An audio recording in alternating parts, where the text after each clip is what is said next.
We're gonna get started.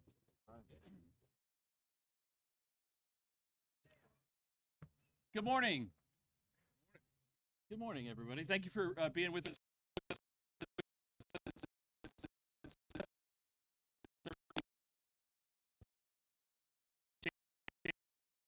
We're proud to welcome you today to Pier 60 Park, surrounded by the very coastline that brings us together as community officials, business.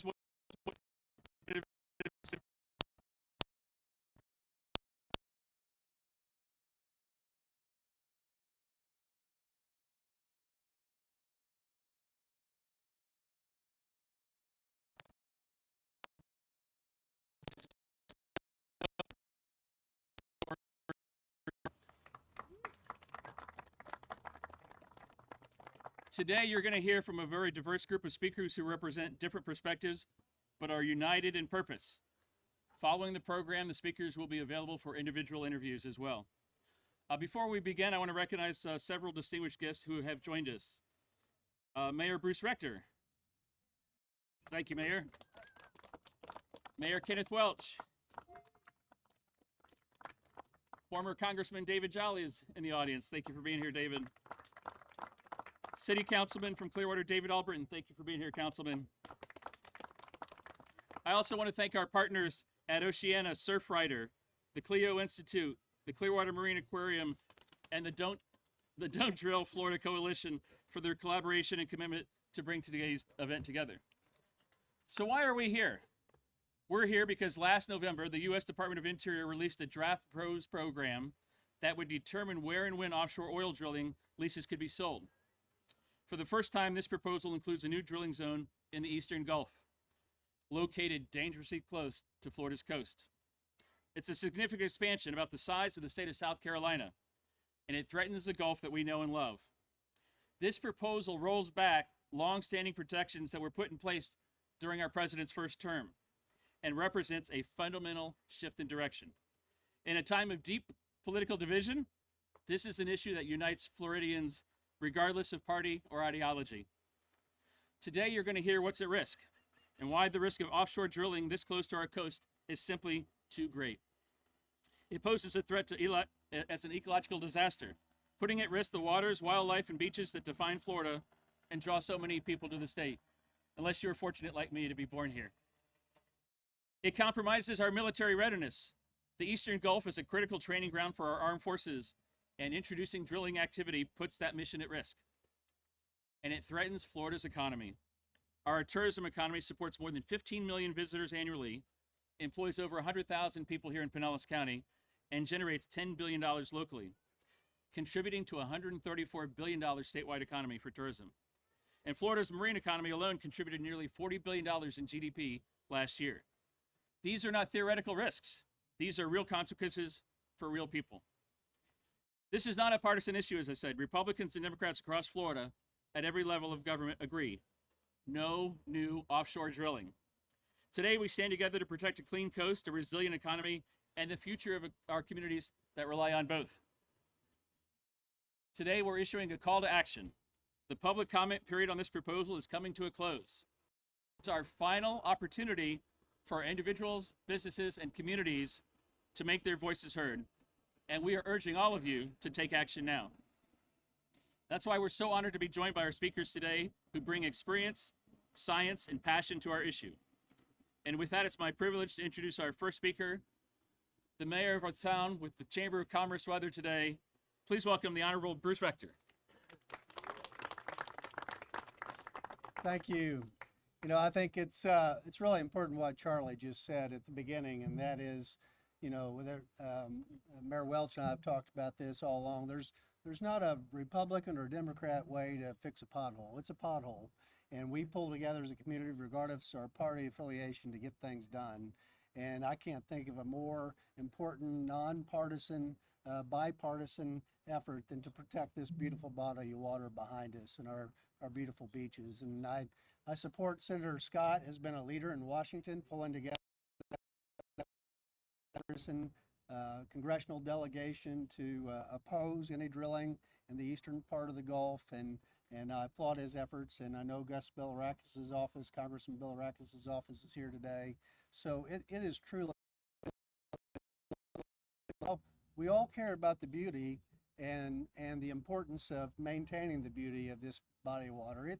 It not only gives life to those animals that live in it, and we've got the Clearwater Marine Aquarium here today, but it's all of our lives here on land, and certainly in many ways. But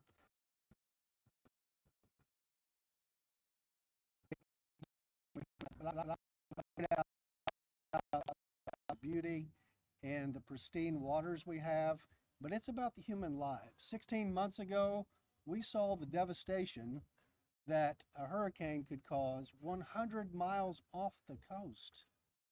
Destroyed not just people's lives, many of the people out here on the beach for a couple months, and still to our south, we've got families struggling to recover from devastating hurricanes.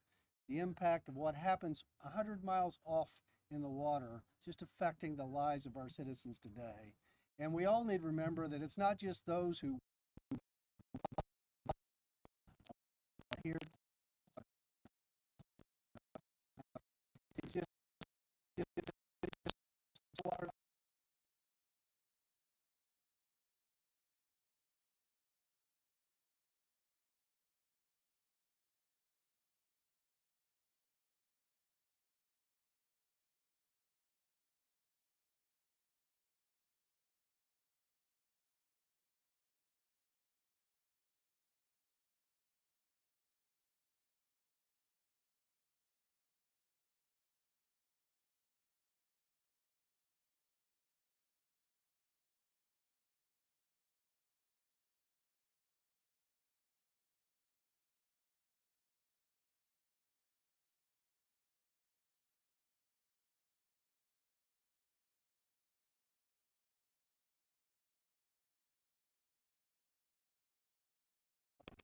Year. And that resulted in about each household in property taxes. So in a where I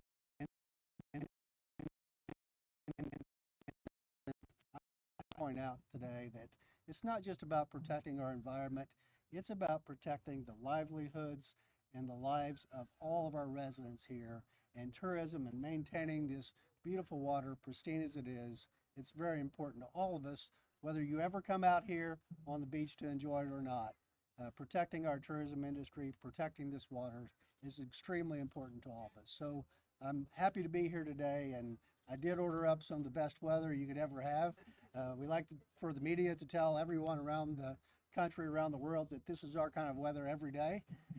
It's fantastic out here, but I thank the other leaders for coming out too, because bipartisan effort, something we all are joining in together to make sure we protect this beautiful body of water, all the animals in it, and our livelihoods and our daily lives of the residents here in Pinellas County. Thank you.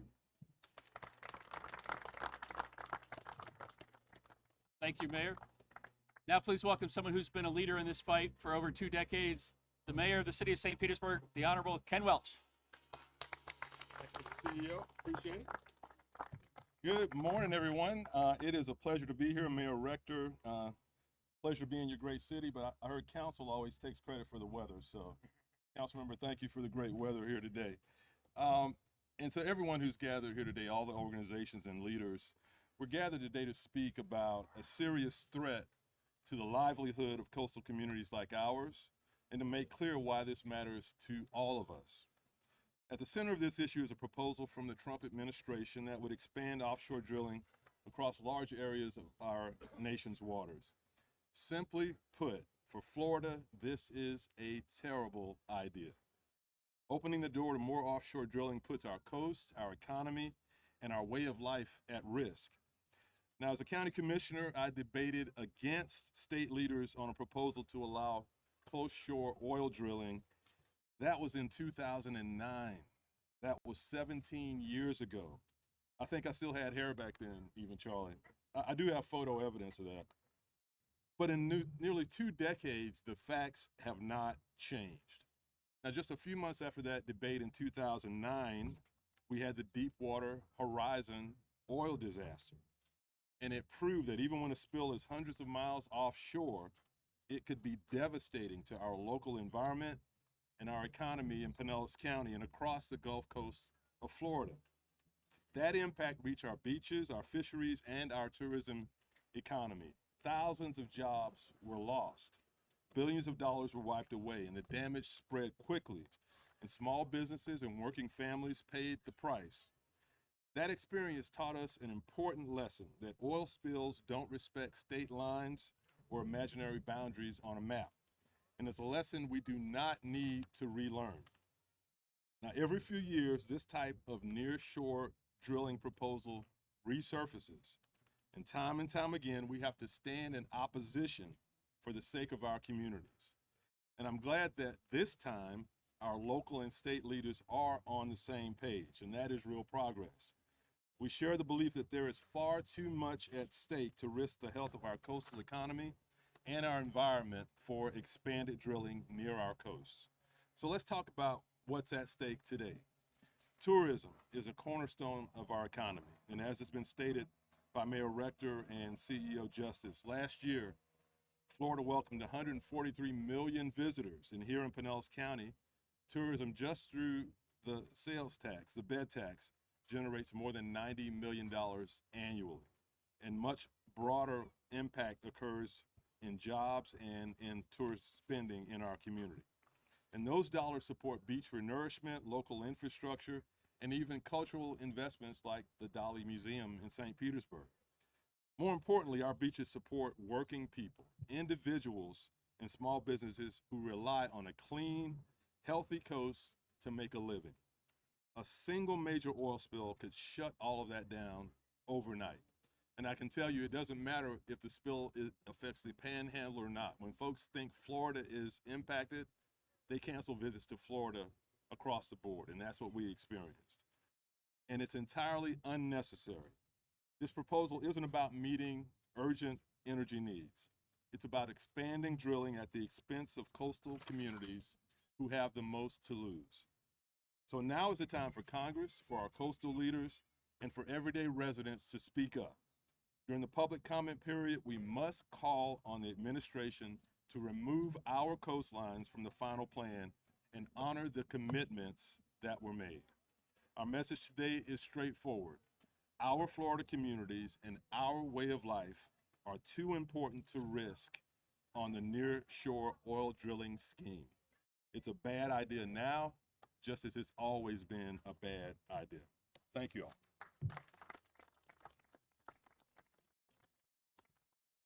Thank you, Mayor Welch. Now we want you to hear directly from some of our incredible business leaders about what the drilling could mean for Florida's economy, our jobs, and our communities. And first up today, we have the CEO of the Clearwater Marine Aquarium, Mr. Joe Handy. Joe? Good morning. Thank you for allowing me to be here. Today is representative of all the great things that is beautiful about Florida. The weather, obviously, and the community coming together for one cause. My name is Joe Handy, and I'm the CEO of the Clearwater Marine Aquarium, and I'd like to thank you all for allowing the Clearwater Marine Aquarium to participate in this today. CMA is foremost an animal hospital, and our mission is to rescue, rehabilitate, and release animals. Through that work, we protect the animals we have and generations of Floridians. For more than 50 years, we have rescued thousands of dolphins, sea turtles, manatees, whales, and other creatures that define Florida's waters and our way of life. We stand on the front lines every day protecting marine life, locally and globally, and caring for animals that arrive injured, sick, and in some cases fighting for their lives. Some of those animals may not survive. These animals do not have a voice. They cannot ask for help. But our promise is to be that voice. It is clear that offshore oil drilling puts marine life at risk. A single spill can devastate critical habitats and according to the National Oceanic and Atmospheric Administration, 10 years after the 2010 Deepwater Horizon oil spill, Oil contamination showed in every species of sea turtles along the Florida coast, including Kemp, Ridley, green, loggerhead, hawksbill, and leatherback turtles 10 years later. The impact on marine mammals was equally catastrophic. The spill caused the largest dolphin mass mortality event ever recorded in the Northern Gulf, over 1,100 dolphin deaths. Today, Clearwater Marine Aquarium cares for 11 dolphins who live permanently at CMA. They greet me every day. And for me, but not only for me, but for everyone who works to protect these animals, and many of you, as well as I am, ashore, the spill also killed up to an estimated 7,000 large juvenile and adult sea turtles, over 166,000 small juveniles, and 35,000 hatchlings. Oil exposure through water, air, and the food chain affected all 21 species of dolphins and whales in the Gulf. At least 15 of those species suffered increased mortality, reproductive failure, and long-term health impacts. Research conducted right here by the University of South Florida shows that fish affected by the 2010 spill were still experiencing harm a decade later. We cannot allow this to happen again. Expanding offshore oil drilling increases the risk of irreversible harm to the marine ecosystem that so many have worked tirelessly to protect, not just for today, but future generations. Clearwater Marine Aquarium is deeply committed to conservation and preservation of marine life and their habitats. We owe it to our children, the millions who come to learn about the Gulf, incredible wildlife, the animals who depend on us to keep our oceans clean, safe, and alive. Together, we can be that voice for the animals we care for. Thank you so much.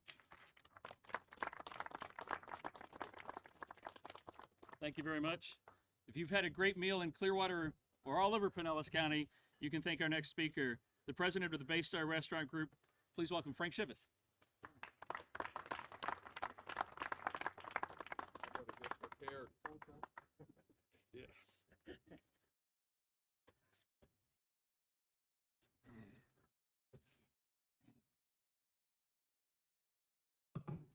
Well, welcome to beautiful Clearwater Beach.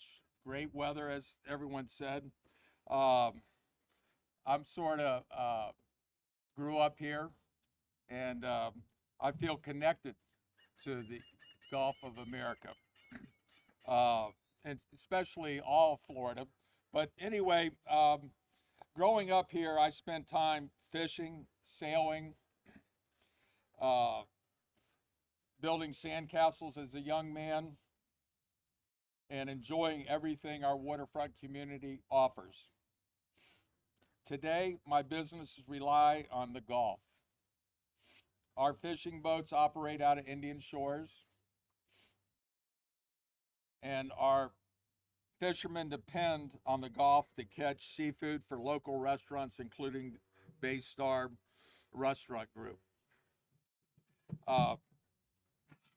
So, you know, looking ahead here, it would also impact our biggest industry, which is tourism, by bringing fewer visitors to our locations.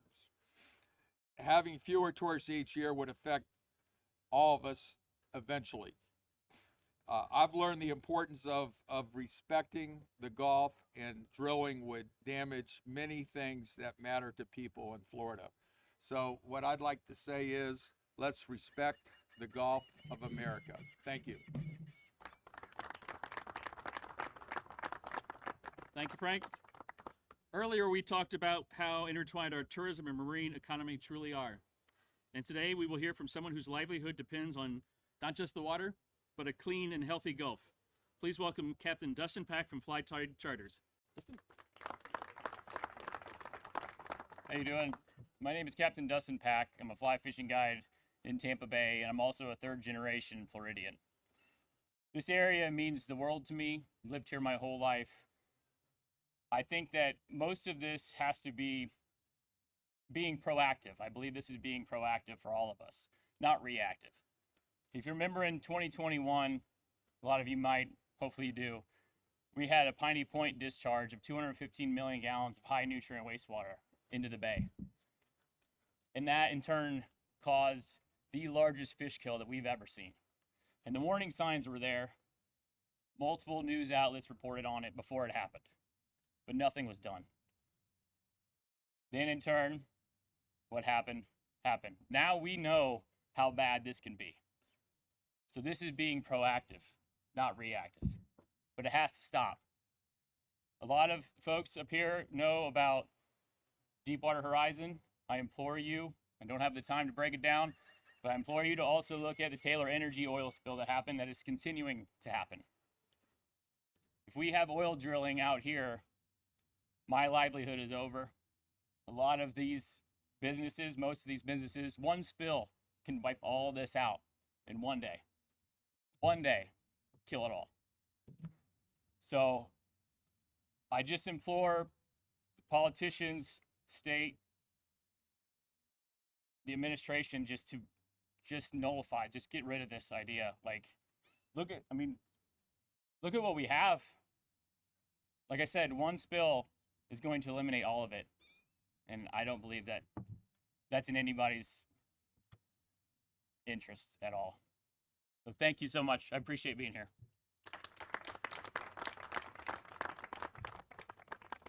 Thank you, Captain. Our final speaker today represents why this issue matters to all of us. Those that are here today and the next generation, while we are all working so hard to accomplish our goal. Please welcome our speaker, Alika Esperson. Alika?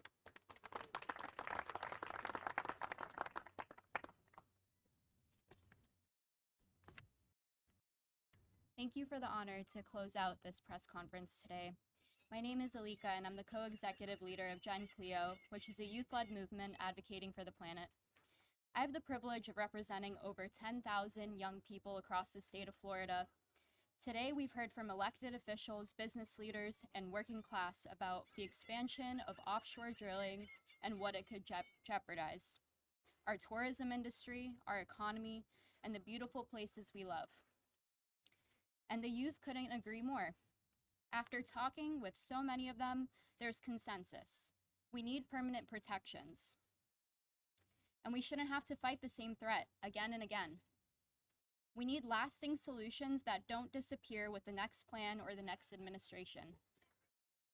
Majority of Florida voters already banned offshore drilling from our waters before, but here we are again. That's why supporting legislation like the Florida Coastal Protection Act is so critical, because it would permanently protect these waters from offshore drilling. Continuing to drill for dirty oil in our oceans isn't necessary, and choosing to do so turns a blind eye to the mistakes of the past while ignoring the benefits of transitioning to cheaper, clean, and renewable alternatives that don't risk the spills that harm our beaches. So we ask for your help. If you're listening, you can submit public comment today to oppose offshore drilling at regulation.gov on the 11th National Outer Continental Shelf Oil and Gas Leasing Draft Proposed Program. You can also reach out to your members of Congress. The Florida delegation stands in opposition to this drilling expansion already, but we need them to get on board with putting these permanent protections in. When I think about the importance of protecting our oceans, I remember that half of the oxygen we all breathe comes from the ocean. And we have a shared responsibility to protect it. I hope that we can all agree that everyone deserves clean air and clean water, so I hope we can all agree it's worth protecting.